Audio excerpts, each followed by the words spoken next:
Hello mates, welcome to Budgie Gaming.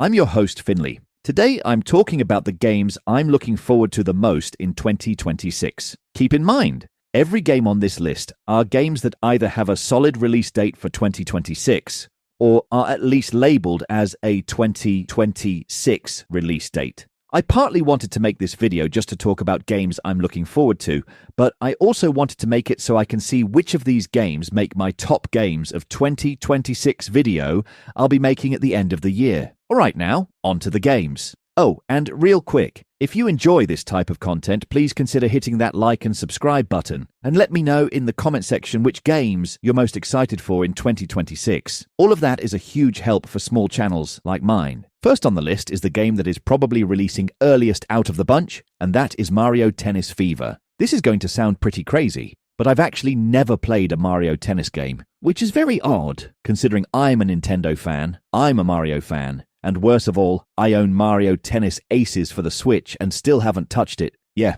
I think I have a problem. Anyway, Nintendo recently introduced a new trailer for Fever, and it's looking good. The amount of game modes this game offers is far more extensive than I expected for a tennis game. There is even a mode where you have HP, making it very RPG-like, which I find awesome. Not only because I'm a fan of RPGs, but from my understanding, Mario Tennis hasn't had any RPG elements in the series since the Game Boy Advance version. Please correct me if I'm wrong about that in the comments below.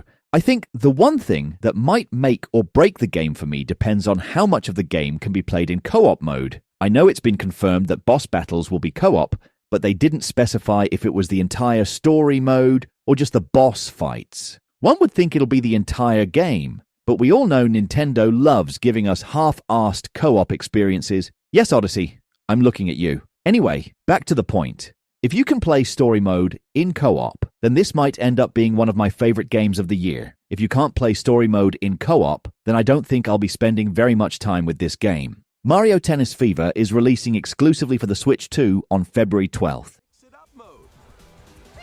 Even some where you'll experience wonder effects. In the online modes, choose between casual play with customizable rules in Online Room.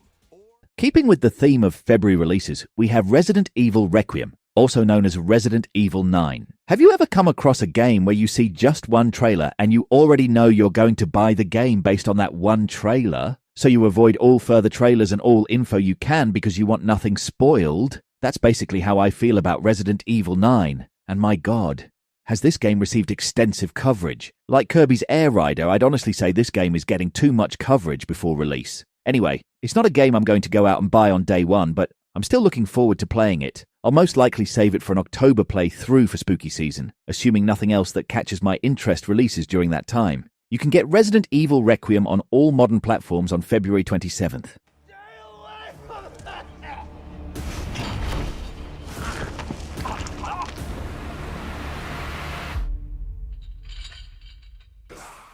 Next on the list is a follow-up to one of the most iconic cozy game series to date, and that's Coffee Talk Tokyo. I'll admit, I actually never played the series. So yes, that's kind of weird being excited for the third entry of a series I've never played. The thing is, this looks like a series I'll absolutely love, I just never got around to playing it. And I know once I'd get around to playing the previous two titles, I'll absolutely be playing this game. The great thing about this series is it looks like each game clocks in less than 10 hours long, so I can probably knock the other two out before Tokyo releases. It looks to be more of the same as the previous two games, just with different characters and storylines. But with a game that relies heavily on storylines, this is really all you need as far as new additions are concerned. You can pick up Coffee Talk Tokyo on all modern platforms on March 5th. Side note, this game is only $15. So if it looks like something you'll enjoy, absolutely support this.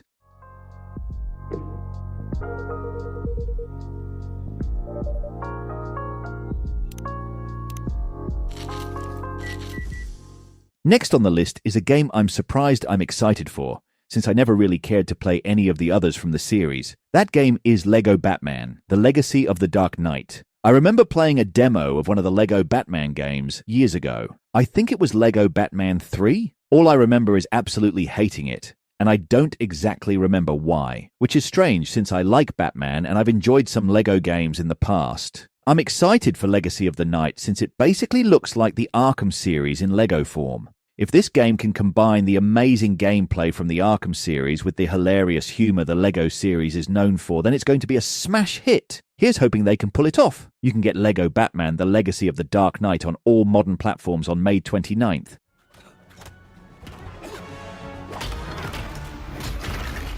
Who are you? I'm Batman.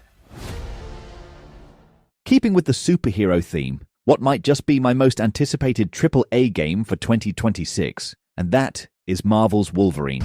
It might be kind of weird putting this game on the list when we really haven't even seen any actual gameplay. Well, confirmed gameplay at least. Basically, all I'm wanting from this game is something equally as good as Wolverine Origins, which was a fantastic game if you never had a chance to play it. But this game is being developed by Insomniac Games, the studio behind the recent Spider-Man games. This game is bound to be up there with the recent Spider-Man titles and the Arkham series as one of the best superhero games ever created. And I'm almost positive that Insomniac Games will pull it off. You can pick Marvel's Wolverine up on the PS5 and probably PC at some point, although that hasn't been confirmed. There also isn't a confirmed date as of recording, but it is confirmed for 2026. If I had to guess, I'd assume around September or October.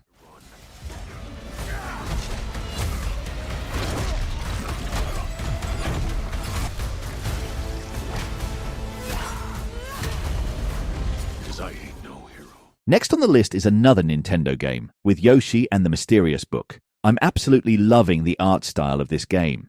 As far as I know, there has only been one trailer for this game, so we don't have a ton of information on it, but it is looking like your basic chill platformer that everyone has come to expect with Yoshi, much in the same vein as 2D Kirby or Princess Peach games. But I actually enjoy chill platformers, especially when they look as beautifully unique as Yoshi and the Mysterious Book. Judging by the trailer, it does look like there'll be some interesting platforming mechanics, which is always needed in chill platformers to prevent the gameplay from getting boring or stale. Yoshi and the Mysterious Book is coming exclusively to the Switch 2 with a springtime release date. It looks like there are still lots of unusual creatures residing within the book. A page turning in. While Wolverine might be my most anticipated AAA game for 2026, I think my most anticipated indie game for 2026 is Witchbrook. I just realized I didn't add Fable to this list, because I have strong doubts that it'll come out this year due to all of the delays it has seen. But then I realized it's been 10 years since Witchbrook was announced. So yeah, I guess I'm playing favorites here. But it's hard not to be excited for this game, regardless of the long development time. Witchbrook is essentially a life sim where you're a student attending a magical college for witches and wizards. The extensive list of things they've been adding to the game since development is way too much to go over in this video, but some of the coolest things are multiplayer and cross-platform play. Between the 10-year development period, along with this being the 12th most wished game on Steam, this game has a lot of hype behind it. If it manages to pull off what everyone is hoping for, it just might be up there with Stardew Valley as one of the most popular cozy indie games of all time. Sadly, Witchbrook doesn't have an exact release date besides a generic 2026 release date, which is a bit worrying considering it was supposed to come out last winter. Once released, you'll be able to buy Witchbrook on PC, Xbox, and Switch systems. Extremely odd that there isn't a PS5 announcement yet. Hopefully that changes before the game releases.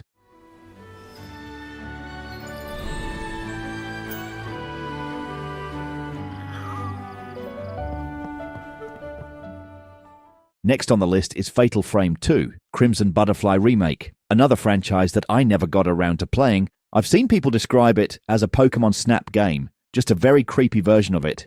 If that is true, which it honestly looks like to be based on the trailer, then I'm going to absolutely love this game. I'm not all that familiar with the storyline for this particular game, but I've heard it's dark and dreadful, which is exactly what you want from a game like this. Hopefully coming out only 2 weeks after Resident Evil 9 won't hurt this game because we can always use more games from the horror classics.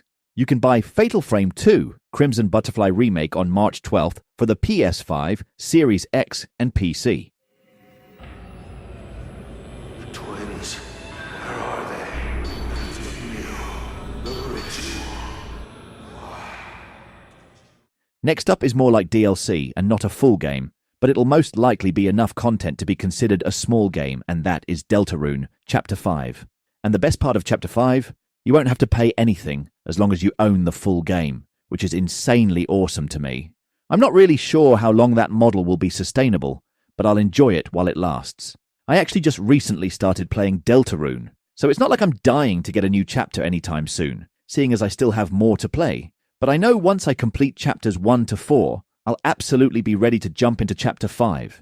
There is no set release date, besides a generic 2026 release day. You'll be able to buy this, or should I say download it, assuming you already bought the full game, for all modern consoles and PC, except Xbox.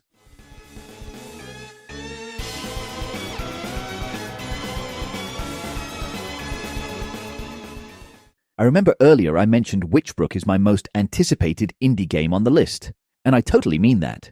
But I also may have lied, because this last game on my list might actually be my most anticipated indie game of 2026, and that game is Mixtape. This game looks like a dream come true for anyone who either grew up in the 90s, loves the 90s vibe, or for anyone who is a fan of Don't Nod games like Life is Strange, Tell Me Why, and Lost Records. Not only does the art style look fantastic, but the other thing that really caught my attention with this trailer is it's hard to distinguish gameplay from cinematic scenes, making me believe this game will feel like one long cinematic piece. Also, I know publishers don't have a lot, if really anything to do with the games itself, but when you have someone with a track record like Annapurna Interactive Games publishing a game, you can't help but to get a little more hyped since they have an eye for amazing indie games. I know that is a slightly unrealistic reason to hype a game, but I definitely think it helps solidify the idea that this will be a legitimately great indie. You can buy Mixtape on PS5 and PC, with a release date sometime in 2026. What are we gonna think of ourselves in 10 years?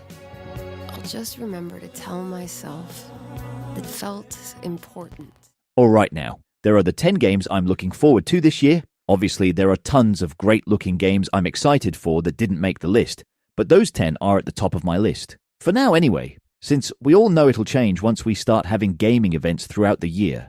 Like I mentioned earlier, let me know which games you're looking forward to in 2026. Until next time, take care, mates.